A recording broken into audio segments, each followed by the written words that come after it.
Personality has power to uplift, power to depress, power to curse, and power to bless.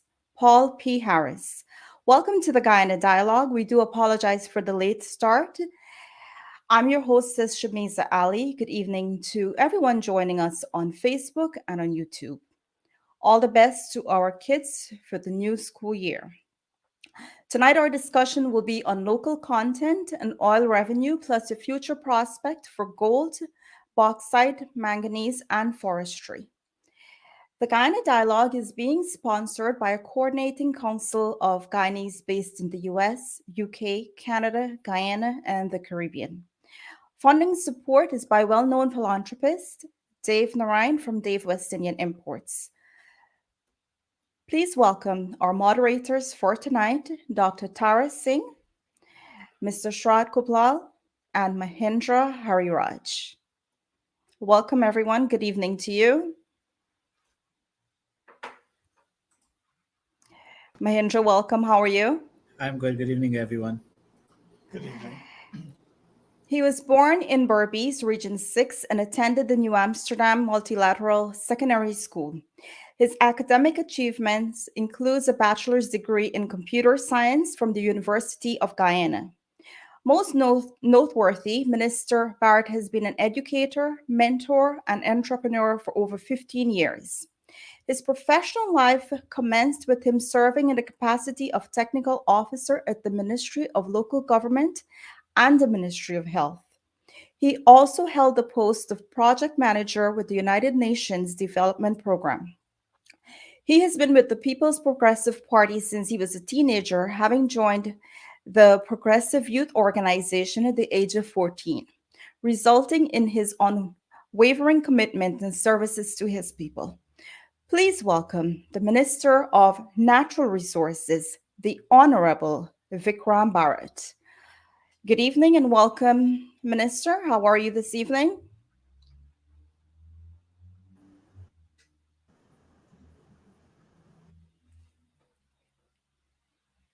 Dr. Tara, please go ahead. No, he's there. Yes.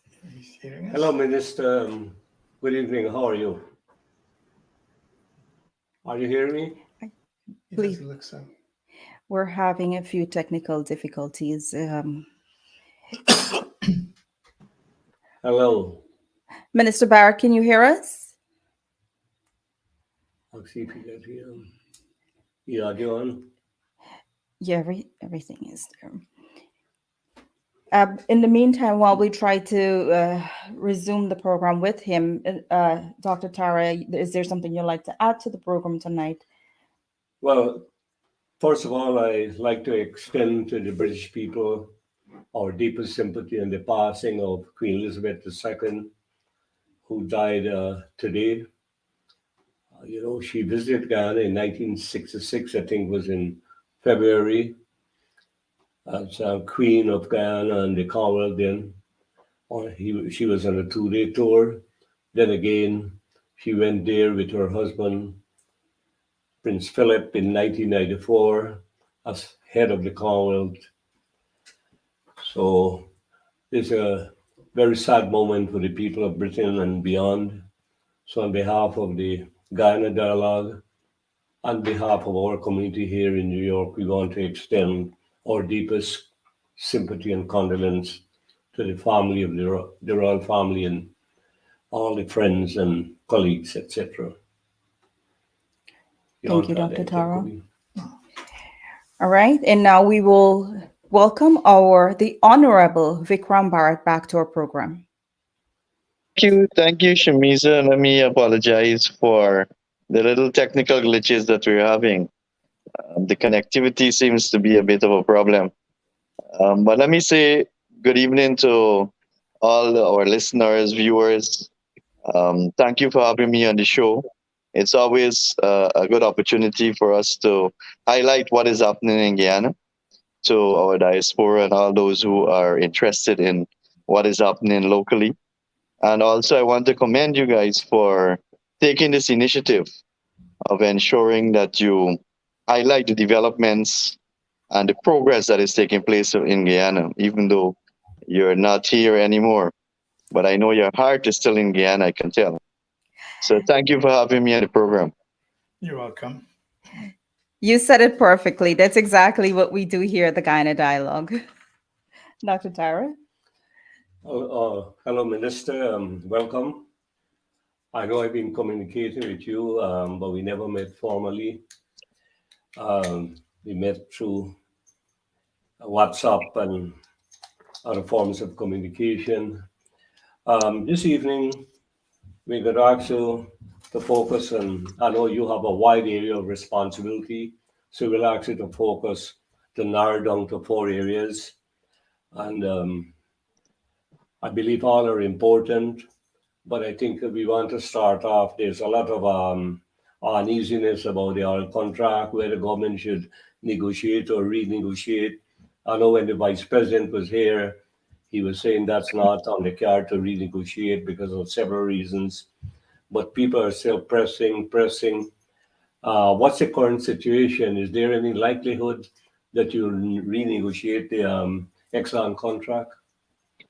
All right, so let me start by saying that the production sharing agreement that was signed in June of 2016 by the then Minister of Natural Resources, Raphael Stratman, is a contract that has always been in some amount of controversy with regards to the benefits derived from it for Guyana and for Guyanese. We would have criticized the contract while in opposition. And we believe strongly that there is much more that Guyana could have gotten from the deal. However, let me highlight and let me enlighten our listeners that the production sharing agreement is for the Stabroek Block offshore Guyana. I think there is a misconception by a few that the PSA, the production sharing agreement, is for all of Guyana oil and gas resources.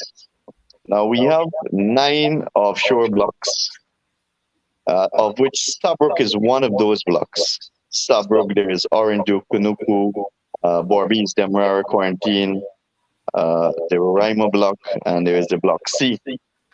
These are all offshore blocks.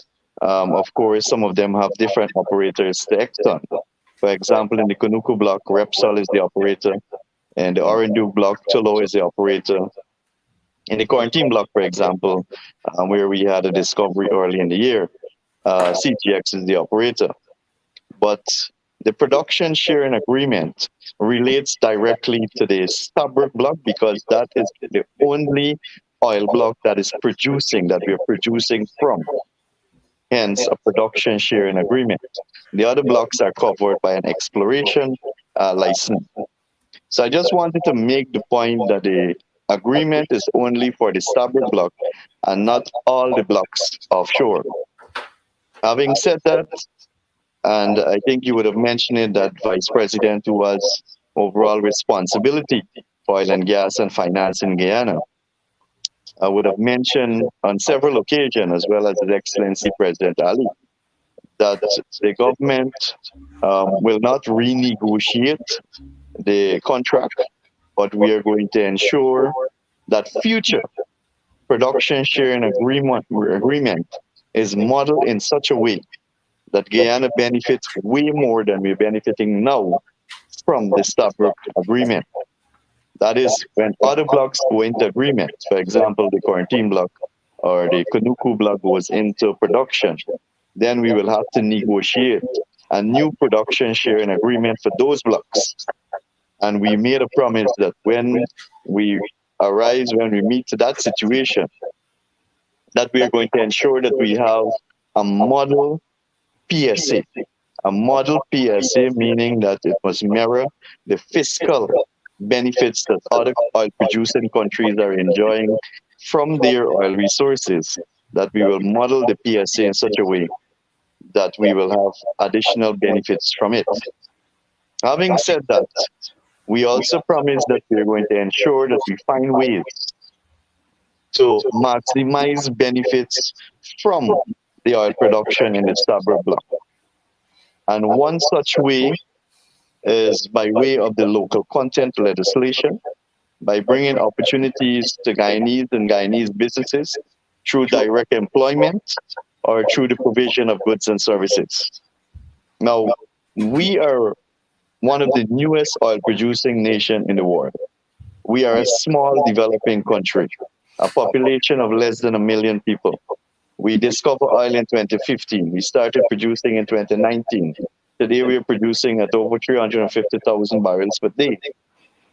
And yet, as a government, we took the bold initiative, the bold step of moving from a local content policy to a local content legislation.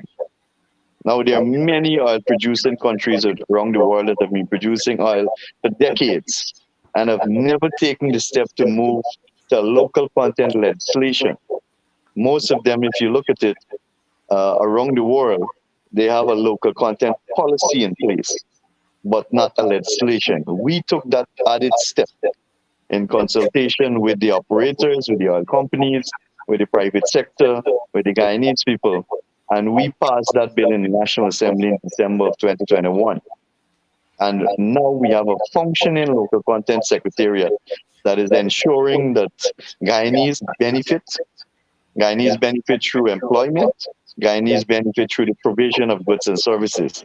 I'm not sure if you had a look at the legislation, but within the legislation, there is what we call Schedule 1, with 40 different services, 40 different areas that we believe that there is capacity in Guyana, there is capacity within our local private sector to provide those goods and services to the oil and gas companies. And if I may give you a couple of examples. For example, let's say catering. That is something that we can do in Guyana. And catering is a big business in the oil and gas industry. So we say catering must be 100% Guyanese, meaning any oil and gas company that is engaging or that is requesting or trying to procure catering services must do so with a Guyanese company and not a foreign company. Food supplies. And we know that obviously the workers offshore and within the oil sector must eat, they must need food. Food supplies, it is 75% in the local content legislation, meaning that 75% of the food supply that is purchased by the oil company must be from Guyanese businesses. Now, in this way, it fulfilled another promise that we made. And that promise was to ensure that we manage the oil and gas sector in such a way that every single Guyanese benefits from it.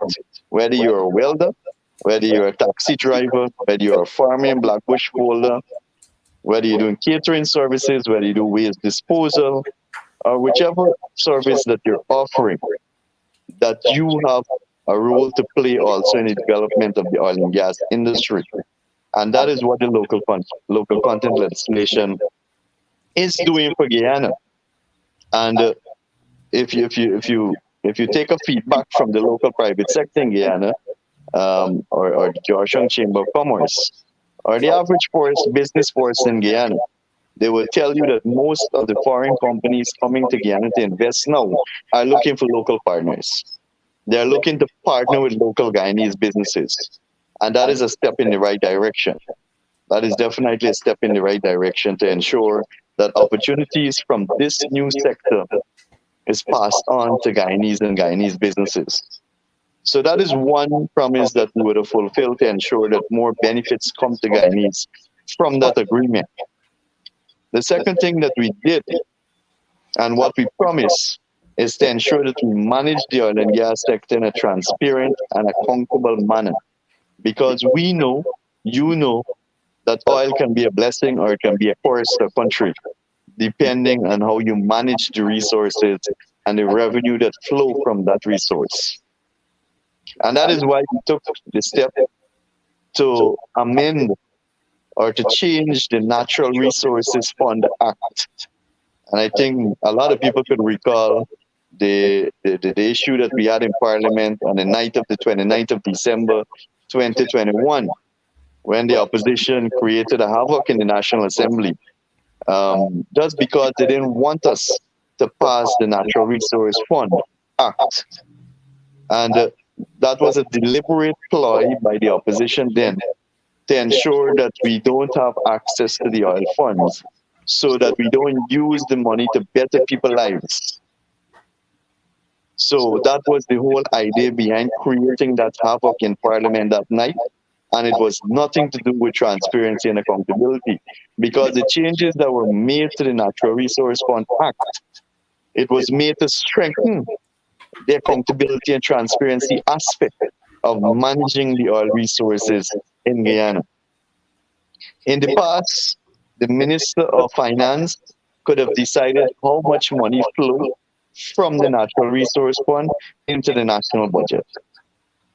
The minister could decide that by himself.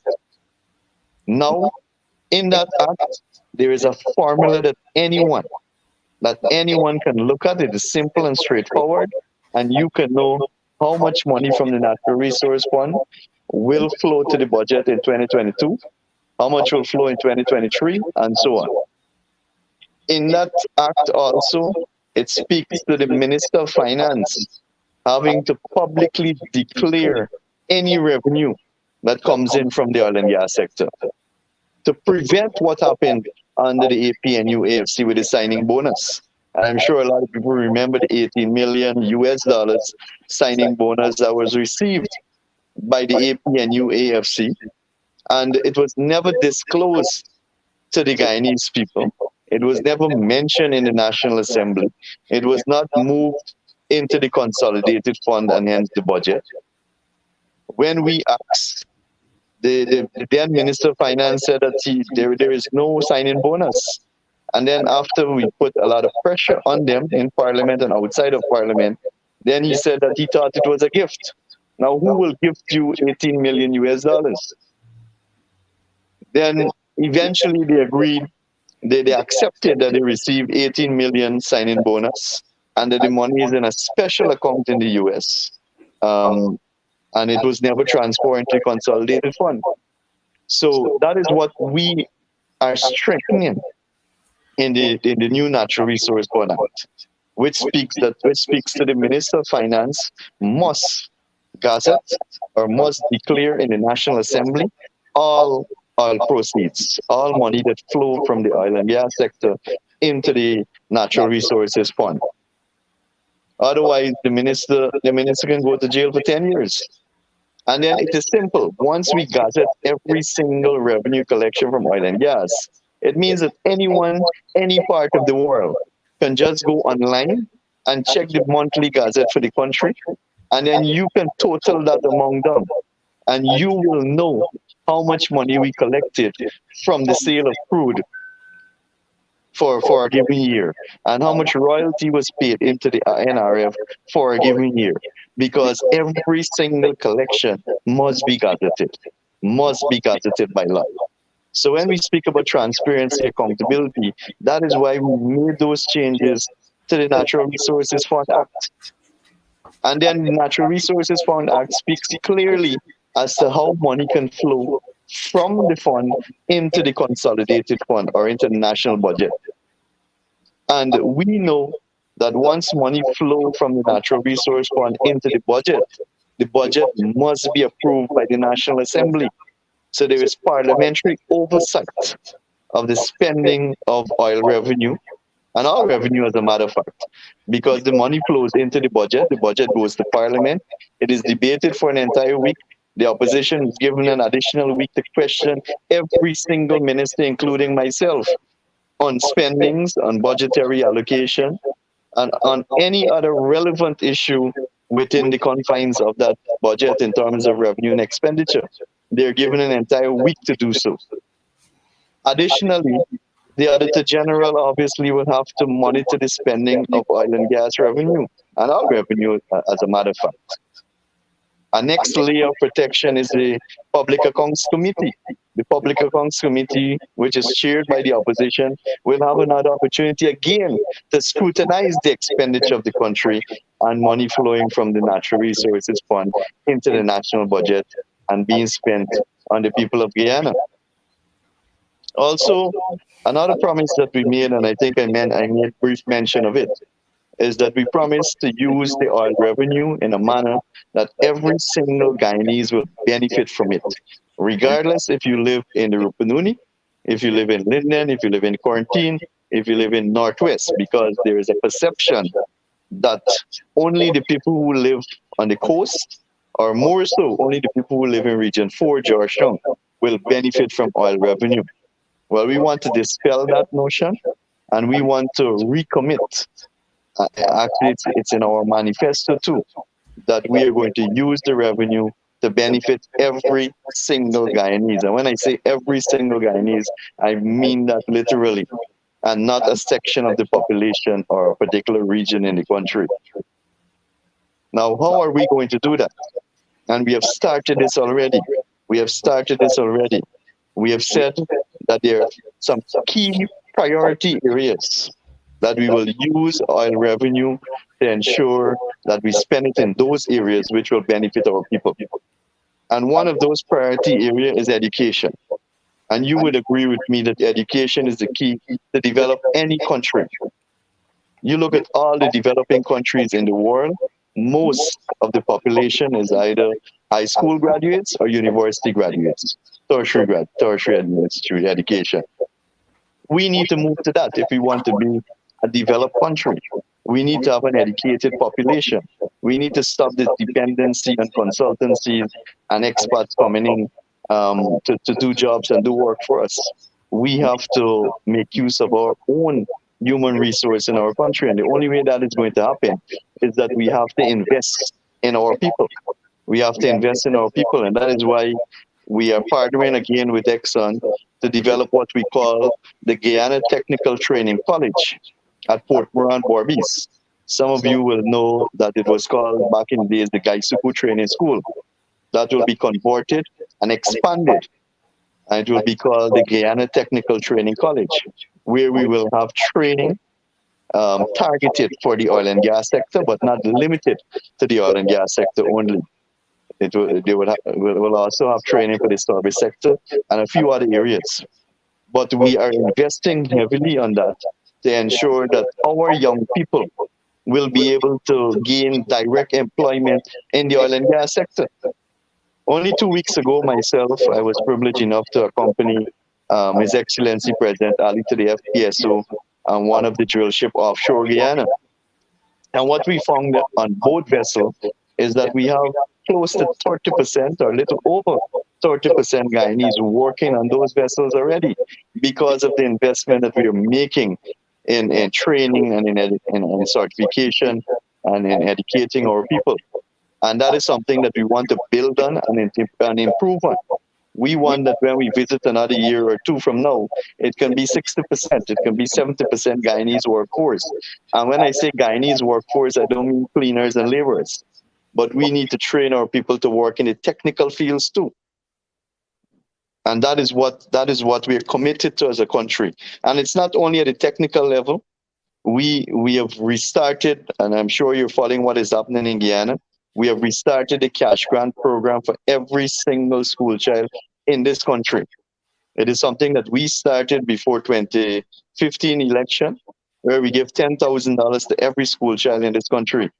The AP and UAFC stopped that program because their excuse was that there isn't enough fiscal space, meaning you don't have money to give the $10,000 to the school children in this country. Yet their food bill in the ministries grew by over $1 billion. Over $1 billion. They had fancy vehicles, they had fancy offices, they were living the big life, but they didn't have fiscal space to give the school children in this country 10,000 Guyana dollars.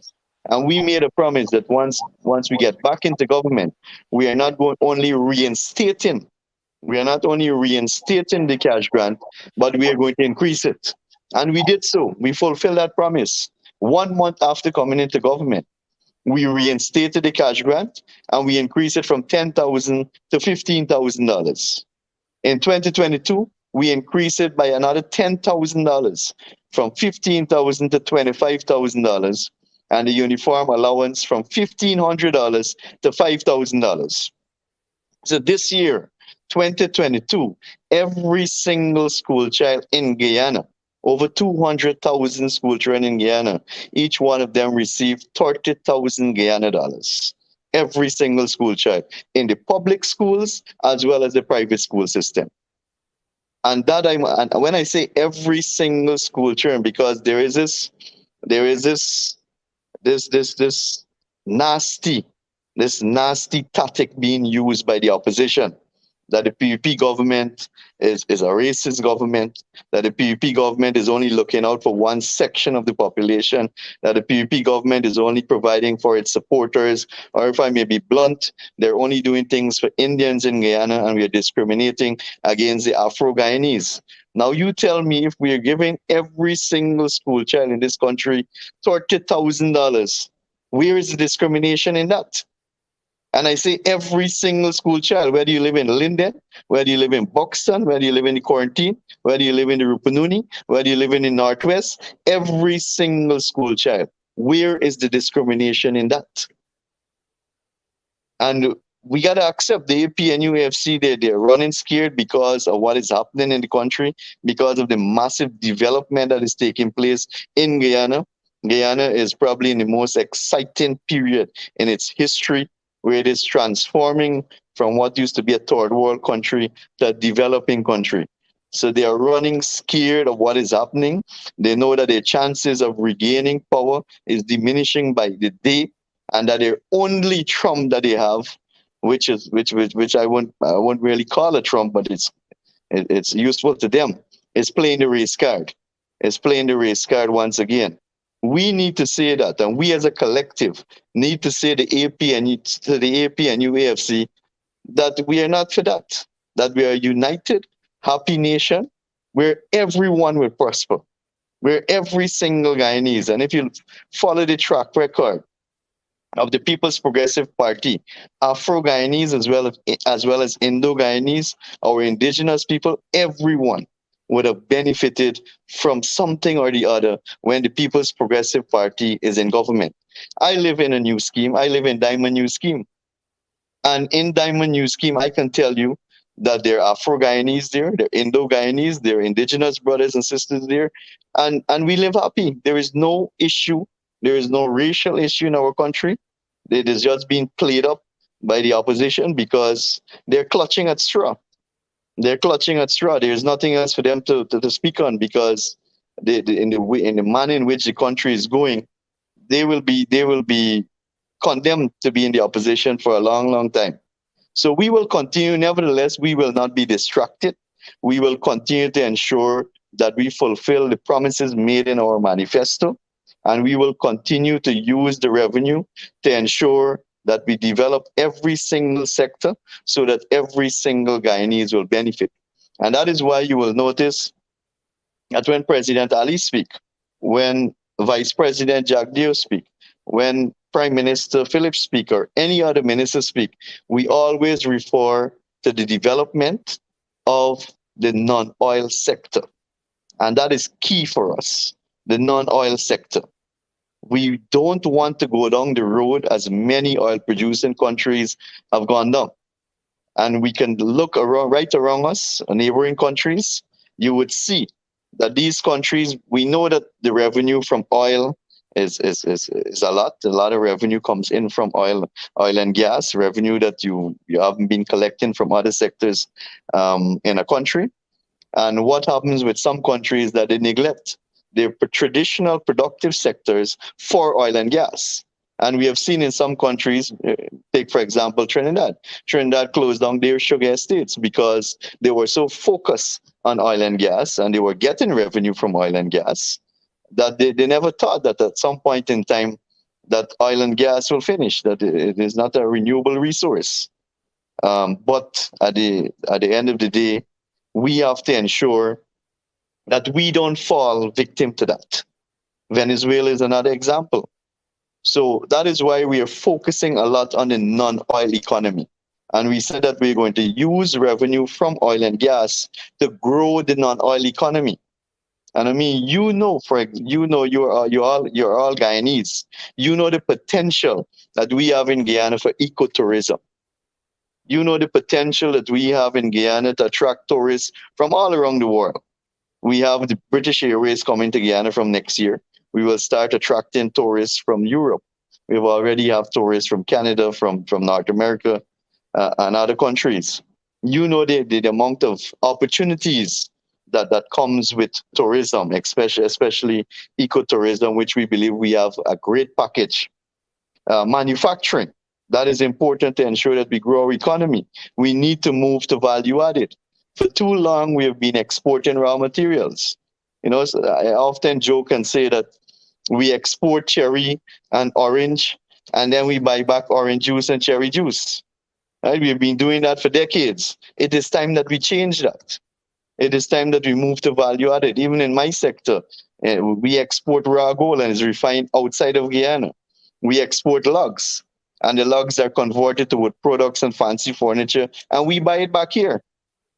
And this has been happening for decades. So we need to ensure, as a government, we build out the manufacturing industrial sector. And one of the biggest hindrance towards moving towards manufacturing, one of our biggest hindrance in the past, or right now, as a matter of fact, towards moving to value added. And any producer, any stakeholder in Guyana will tell you is the cost of power production and the reliability of power production in Guyana. And as I mentioned, all of us are from Guyana. You're from Guyana originally. You know about blackouts because we grew up in that. We grew up studying with a flambeau or with a kerosene lamp if we could afford it. So that has always been a problem for us, reliable power and the cost of power generation. Our cost of power generation is close to 30 US cents per kilowatt. How can we compete with countries that are producing at 10 US cents per kilowatt? So that is why the gas to energy project is so important. The gas to energy project, which is a project that has already started. So I just want to make that point because a lot of people are of the perception that this project is something that we're talking about, that this project is something in the pipeline that we will do sometime in the future.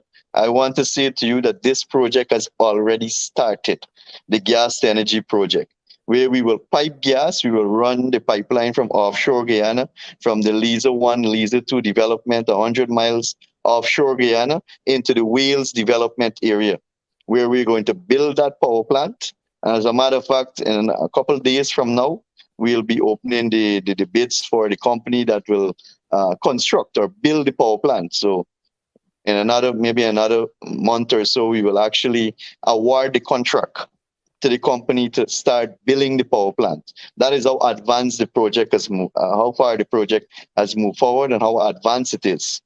A lot of people criticize us for using whales. Again, the opposition. But why not? Why not Wales? It is the opposition that closed down the Wales sugar estate and put 1,700 workers on the breadline, another 500 private cane farmers on the work and their workers, leave them without a choice, leave them on the breadline without a job. The factory is non-existent because they sold it out as maybe a scrap metal. We don't know.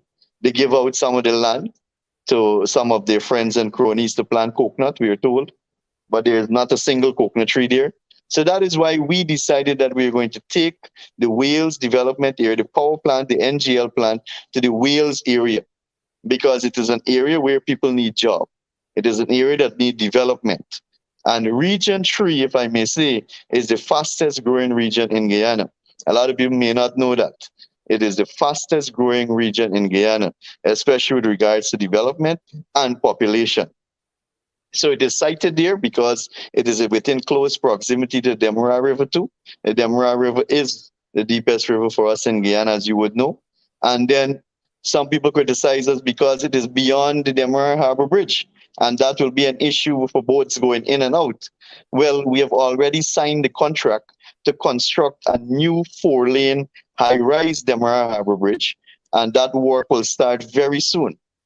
That work will start, mobilization is taking place right now, and that work will run concurrently with the construction of the power plant. So by the ending of 2024, we will address an age-old problem that we had in Guyana.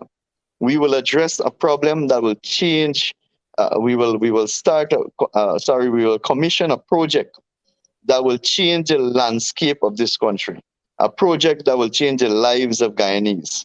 A project that would ensure we move towards value added so that Guyanese benefit more from our natural resources, from our agriculture sector, that we too can be afforded cheap goods and services, and that will create hundreds of jobs or maybe thousands of jobs in that area. So the gas energy project, if I may say so, is the most transformational project that this country will see, because it will reduce power, it will reduce the cost of power production by 50%, meaning the average Guyanese who's paying $20,000 now electricity bill, by the starting of 2025, they will pay $10,000. And not only that, it will be more reliable.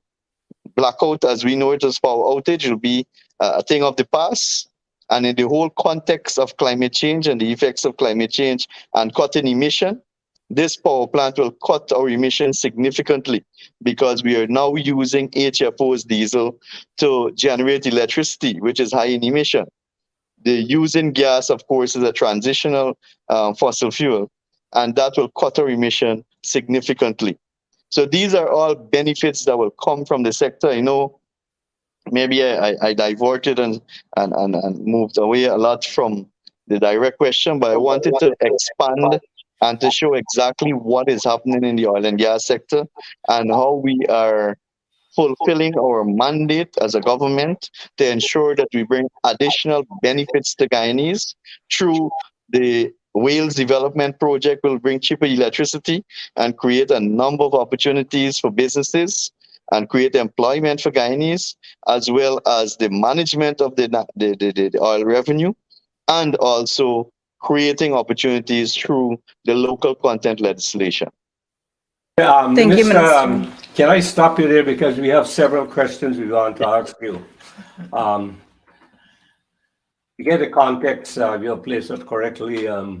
Now you spoke that 350,000 barrels per day is being output for the 350,000 barrels. Can you say when this will be increased? 2024, 2025, by how much? That's All first right. question. So, Second question, can you say how much oil money revenues you received so far? How much has been allocated for budget support? And what's the balance in the fund? all right. So let me say that we haven't truly started to receive the full benefits from the production of oil and gas. Guyana will benefit significantly from increased revenue as we continue to produce and we ramp up our increased production. We only have two FPSOs operating offshore Guyana, which is the Liza Destiny and the Liza Unity. We have already signed two more production licenses. The other one is called Yellowtail, and that will have the FPSO name is Prosperity. And then the third license that we signed is Payara, the Payara license, production license, and that Payara production will have the FPSO Prosperity. And then the fourth development that we signed this year is the Yellowtail development, and that will see the FPSO 1 Guyana. That is the name of the FPSO that will operate in that production area. So I'm just telling you that to show you that when we have 4 FPSO operating offshore Guyana, and there is plan to maybe have up to 7 operating offshore Guyana, especially in the Stabroek Block, because I'm speaking mostly about the Stabroek Block, then you can imagine the amount of revenue that will flow from that when we reach that stage. But for now, we have been receiving some amount of revenue, which I explain how we are going to allocate it and how we are going to use it. So we are producing at 350,000 now. but we expect the Prosperity FPSO to be here by ending next year, ending 2023, and goes into production by early 2024. That will take us close to 600,000 barrels per day. And then the One Guyana FPSO, which will come another 2 years after that, that will take us maybe in 2026, 2025, 2026. And that will take us close to 850,000 barrels per day. So I would say safely with the 4 licenses that we have already signed, 2 in production and 2 more that will arrive in another 3, I would say 3 to 4 years, that will be close to 850, 860,000 barrels of oil at that stage. And I think at that stage, we will really see the true benefit of oil revenue flowing into Guyana, and much more can be done at that stage to benefit our country and people. This year budget, as a matter of fact, we would have allocated, if I'm correct, because I don't have the figures here directly with me, but if I'm correct, 126 billion Guyana dollars has flowed from the Natural Resources Fund into the national budget of $573 billion. I think that is the budget for 2022, $573 billion, of which 126 flows from the Natural Resources Fund. And I explain how that will be spent. Luckily, the oil prices have been a bit favorable for us, not so much for the consumers at the pump. So for the last few lifts, we would have received for each lift at least close to $100 million. But I can get that exact figure of the remaining amount in the Natural Resources Fund. I'm sorry I don't have all the figures here for you, but I can always come subsequently on I another think the program projection and I is can that give the those total oil figures. revenues for this year will be $1.2 billion, That, 1.2 billion for well, this year alone. it is heavily dependent. It is heavily dependent on the price of oil. It is not something that we can say definitively Guyana will gain $1.2 billion. All right. The other thing is what I want to ask you. You said oil money will be spent on every Guyanese, or any Guyanese will benefit from it. How do you view this in relation to gold? Isn't gold one of our natural resources too? Why the gold money or the surplus do not spend or benefit every Guyanese? Can you explain that dichotomy? No, I won't say that the gold revenue. Now, Guyana has developed to where it is today. Where it is today because of the natural resources and the traditional productive sectors that we had in the past: sugar, rice, bauxite, gold, diamond, manganese. Well, we start producing manganese now. So I would not say that I was speaking specifically that oil revenue, being a new revenue to the country, will be used to ensure every single Guyanese benefit. But if you want me to qualify the statement, I can go further to say, in the same way, revenue from the other natural resources have been used to benefit Guyanese, because that is what has been sustaining Guyana over the decades. We know that gold has always contributed significantly to our GDP. Gold has probably mining has had been the largest contributor to our GDP just before oil production started in Guyana. And it continues to play a significant contributor to our economy. Now, why logging, why mining, why agriculture is important, tourism is important to Guyana? It is because the oil and gas sector is not labor intensive. Now, in the mining sector, for example, you will have 10, 15,000 persons being employed directly in the mining sector. In the logging sector, you would have about 20,000 people being employed directly, and then maybe another 20,000 indirectly from the mining and logging. But in the oil and gas sector, you will not have that kind of employment. In agriculture, for example, you would have 50, 60,000 people being directly employed in agriculture. You will not have that in oil and gas. So that is why it is important for us to keep those sectors alive, provide incentives for them, and to ensure that the employment it creates is there for Guyanese, because the oil and gas sector, as I mentioned, is not labor intensive, it is more capital intensive. I have Mr. Kublal here. He wants to ask 2 questions, and so Mahendra. I want to move away from oil and gas for a minute. Actually, I would like to have a little update on the Amilas Fall project. How is it progressing? Before I go into forestry, at the end of the last government, forestry has been in a state of bankruptcy. For the last 2 years, the PP government tried to resuscitate the forest industry. Would you like to give us an update of what's development is taking place in that industry? And how is it that, as you mentioned, we're producing raw material? Is there plans for us to develop the forestry industry or manufacturing, develop into more manufacturing, like furniture, etc.? All right, so to answer the forest question quickly, on Amila Falls hydro project. Amila Falls is very much in our plan to ensure that in our energy mix, if you look at the low carbon development strategy 2030, it speaks to our energy mix. That is how we will ensure that power is produced to sustain the kind of development that is happening in Guyana.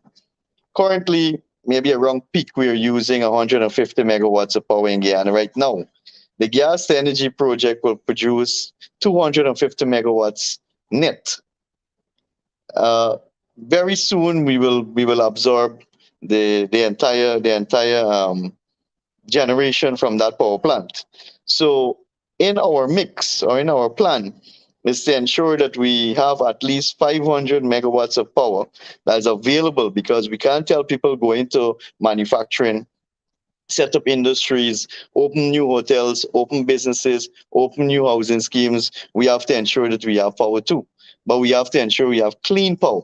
And that is why we are transitioning from HFO to the gas. That is for the gas energy project. And then the Amila Falls project, which will produce 165 megawatts.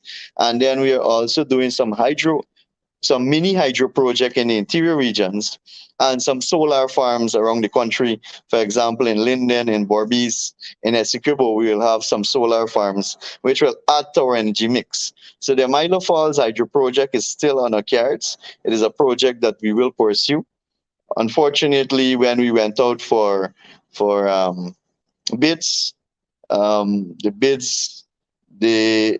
issue was the financing.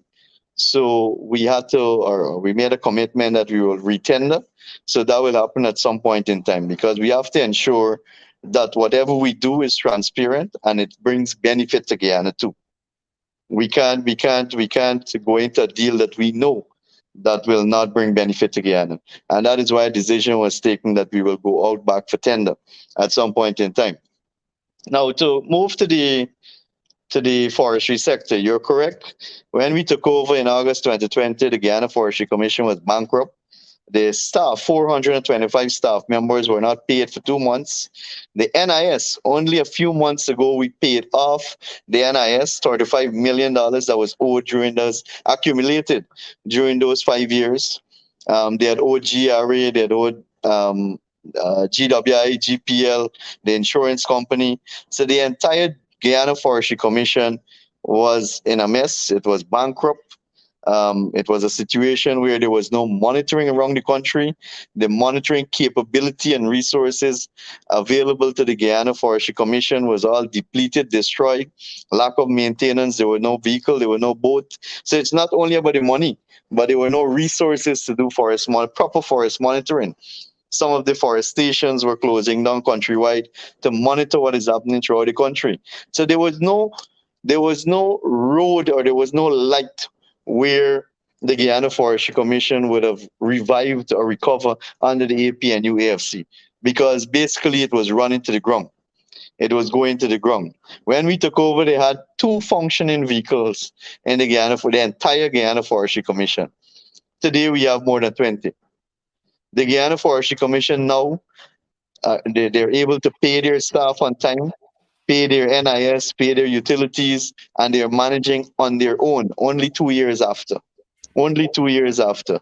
Production, for example, has increased by over 50,000 cubic for this year. Even though we had so much rain, the production has increased by over 50,000 cubic. So we have increased the monitoring capability, which is very important because under the APNU AFC, people were harvesting, but they were harvesting illegally, and the revenue was not coming into the Guyana Forestry Commission or into the country. It was being exported or smuggled out of the country in some cases. So there were a lot of illegal logging we had to curb. We had to strengthen the monitoring capabilities of the Guyana Forestry Commission, not only to recover from a financial position, but I'm happy to say that we're in a better position today, 2 years after. And we expect that in another few years from now, the Guyana Forestry Commission will be restored to what it used to be before, one of the best managed organizations in the country. And if I may boast a little, Guyana, and all of us must be proud of this. Guyana has one of the best forest management system in the world. And that is true. We have one of the best log tracking system in the world. It wasn't enforced. But how is that the exploit? Thank you, Viral. Mahendra, you have two questions for the minister. Yeah, quickly, and good evening, Minister. Mahendra. Yes, can you guys hear me? Yes, I can hear. Yeah, Go ahead, so Mandra. Minister, you spoke about the local Mahendra? content. Yeah, You he's spoke speaking. about the local content legislation and how critical it is to Guyanese and the development and the transformation agenda that the government has. Can you specifically say if there is a body in place that oversees that compliance to ensure that the legislation is adhered to? I know you reference the Public Accounts Committee and the Auditor General Office, but I would want to believe they have more of a year-end fiscal review, but not so of a monitoring role of if the legislation is being complied with at the levels maybe on a quarterly basis. And if so, that findings or compliance, is it published anywhere so people in the diaspora or the general public can review companies being compliant or incompliant or non-compliant rather? All right, thank you, Narendra. What we have right now is we would have created the local content secretariat as an arm of the Ministry of Natural Resources. That's a new unit under the Ministry of Natural Resources, headed by a director, Mr. Martin Patab, and he has a body of staff working with him, including lawyers, including economists.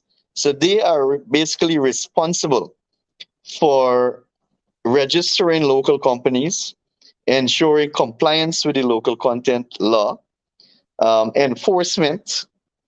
They are also going to do the review and the auditing. So you would imagine the amount of work that the local content secretariat will have to undergo as we move forward, especially in 2023, when we'll start to truly measure local content with the targets set in the local content legislation schedule 1. So we are building out that secretariat that is already functioning since January, but we are developing the capability of the secretariat to ensure that it can be even more effective in not only the due diligence through in the application process, but also, as you mentioned, in monitoring and enforcement of the local content legislation.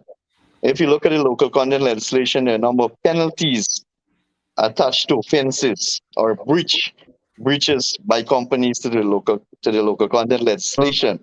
That is where the enforcement will come in from that local content secretariat.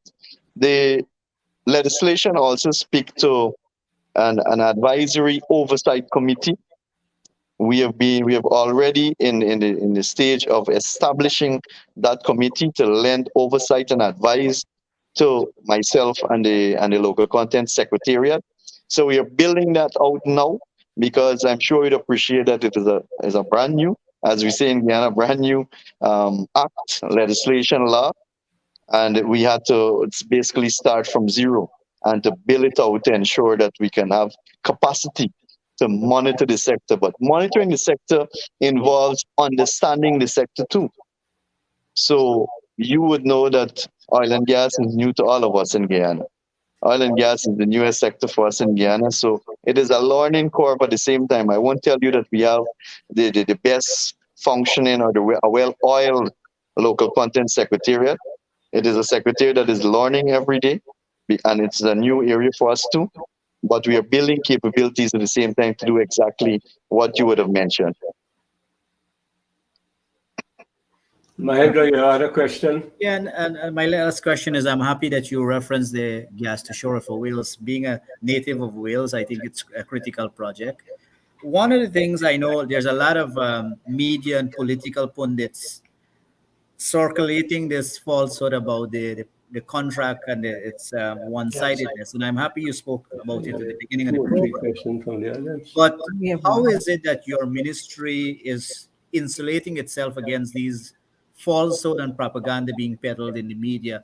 And we see this on a daily basis in the diaspora, where there's active narratives being, showcased to mislead what's actually, not the case in Guyana. What is it?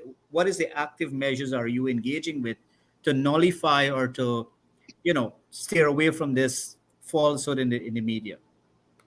That's a good question, Andrew. But I would say our position is that we will not be distracted. We need to continue to manage the sector and manage it in a fair, transparent, accountable manner, and to ensure that we use the revenue so that Guyana and Guyanese can benefit. Use it to transform Guyana. If we get caught up with the daily newspapers and all the critics, so-called critics, and the so-called oil and gas exports that we have in this country now, I just mentioned that oil and gas is new to us. But if you read some of the dailies, you would believe that we have some exports in Guyana with regards to oil and gas. So we don't want to get distracted by these naysayers, because there's some people in this country that don't want to see development. I can tell you that. From a political perspective, the opposition don't want to see development in Guyana. Everything good, they will try to spin it and show that it is not good, because they know once Guyana develop and people lives are better and people enjoy a better life, and a standard of living is improved, that they will not go back into government. So they will continue daily to criticize these projects and what is happening, because they have their own political agenda. But for the others who are fly by night or overnight oil and gas export, we don't want to be consumed or to use our time and get distracted in responding to them. Our response is to ensure that the people of this country benefit. And that will happen. That is our promise to the Guyanese people.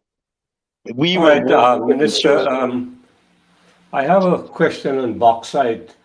I read a Okay. report that the government is considering the installation of a alumina plant. Can you please make a brief comment on that?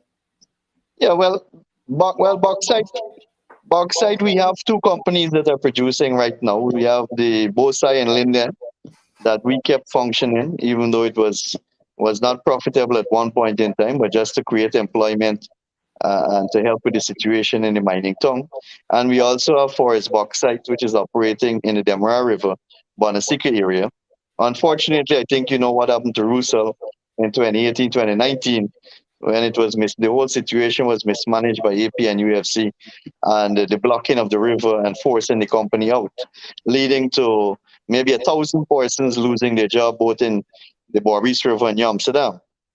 Um, I would have mentioned earlier about moving towards value added, adding value to our product, downstreaming activities, not exporting raw material. And we would like to move to that stage at some point in time where we can process all of our natural resources, including bauxite. But I'm sure you will appreciate that it requires a lot of power, power generation, electricity, to run an alumina plant, and more, even more for an aluminum plant. So it is something that we have on the cards. It's something that we have on our plans, but it's not something, I'm sure you appreciate that it's not something that can be done in a short period of time. we have to ensure that we satisfy the power needs for residential, commercial um, customers first or people first. Then we can look at developing those industries more. Is there any plan to bring back Rusal to the Borbis operations, Kwakwani? Well, quite honestly, since I took over the ministry, we have engaged them on several occasions. But because of what happened in the situation, the mines is basically flooded. It will take maybe 3-4 months to dewater. The bauxite company used to take the ore through Kukwani into Borbis River, out through New Amsterdam to the mouth of the Borbis River, where Orlandaf was operating as a transshipment agent there. And they used to keep the draft in the Borbis River clear. Unfortunately, that has not happened because Orlandaf packed up and they went away. There was no reason for them to stay. So it would require some amount of capital investment from the company. But I'm sure you know the situation in Russia, what is happening in Russia and Ukraine. But nevertheless, we will continue to pursue it. It is something that we want to see back in operation because it creates jobs, especially in that area where there aren't much alternative. Yeah. Thank you very much. I have the last question to you from Kublal. I just want to, you know,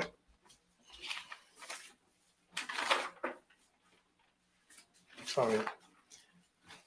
Yeah, what is it, what is your overview of your projection for the mining resources of our country, and how do you see it benefiting our people and at the same time preserving the environment? All right. So the first thing that we've been trying to do, we've been doing for the last two years, is to curb, as I mentioned, illegal logging, but there was illegal mining too. So illegal or uncontrolled activity creates more destruction to the environment, more destruction to the environment than regulated activities. So once we curb illegal mining, it is a way of protecting the environment too. Now we have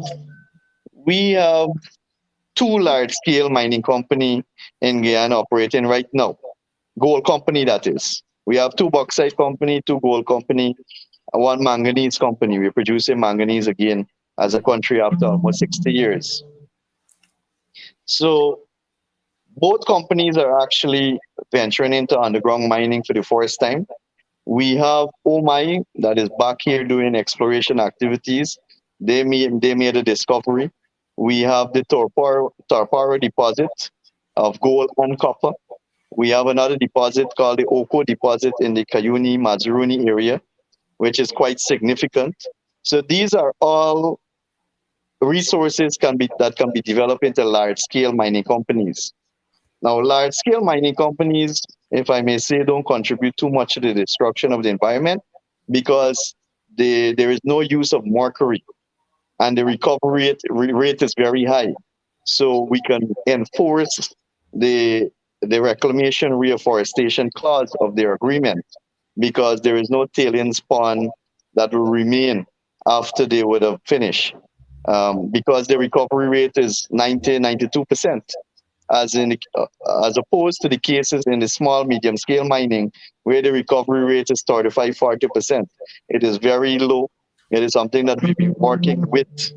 We've been working with the small and medium scale miners to increase their production, their output, the recovery rate, and also to move away from mercury.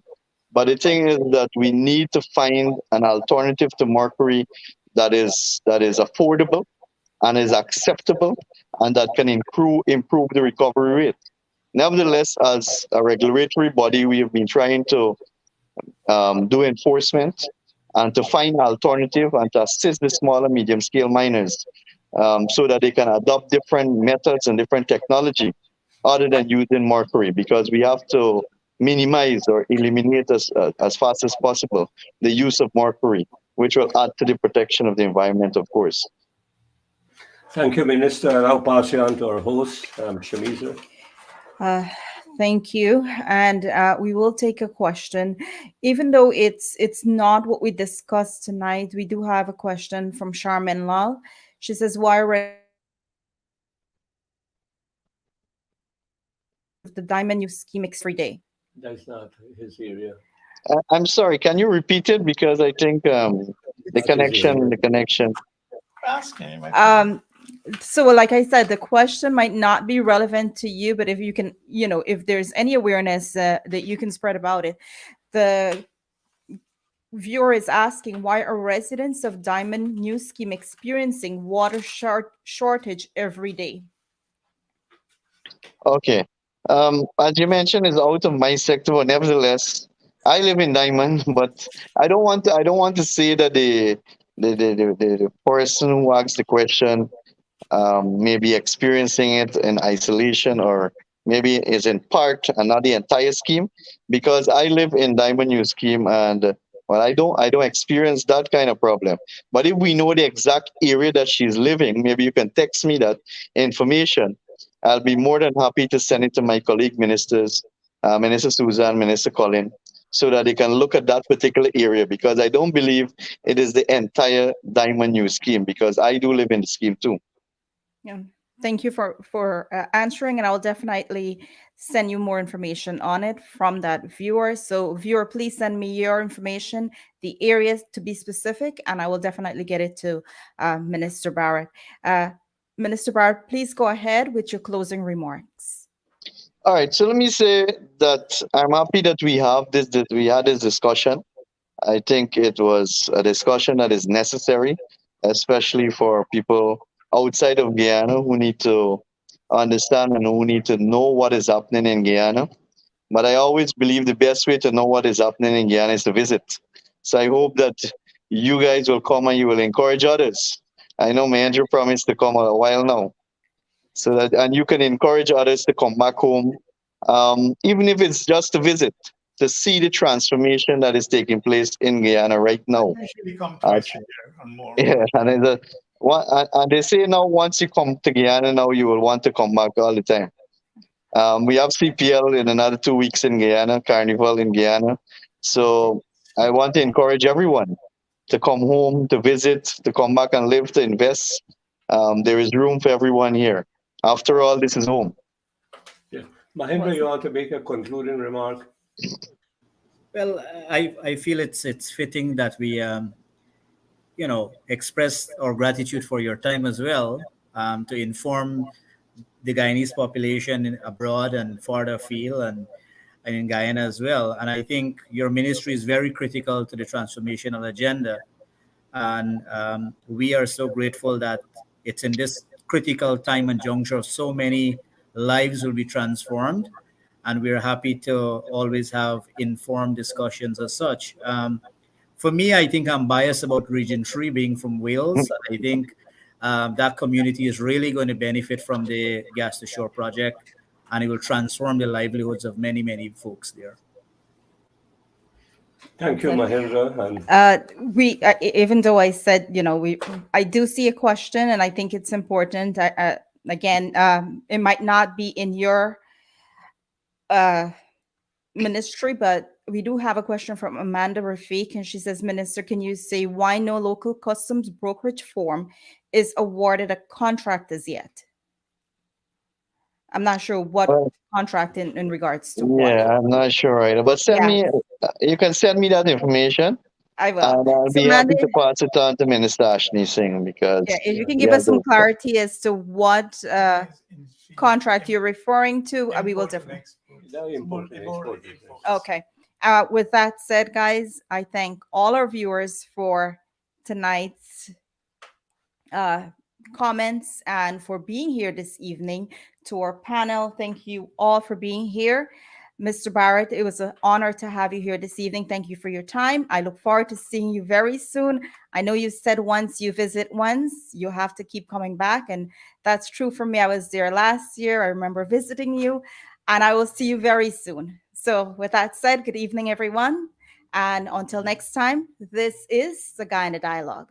Thank you very much. Good Good evening, evening. Thank everyone. you. Thank you for your erudite presentation tonight.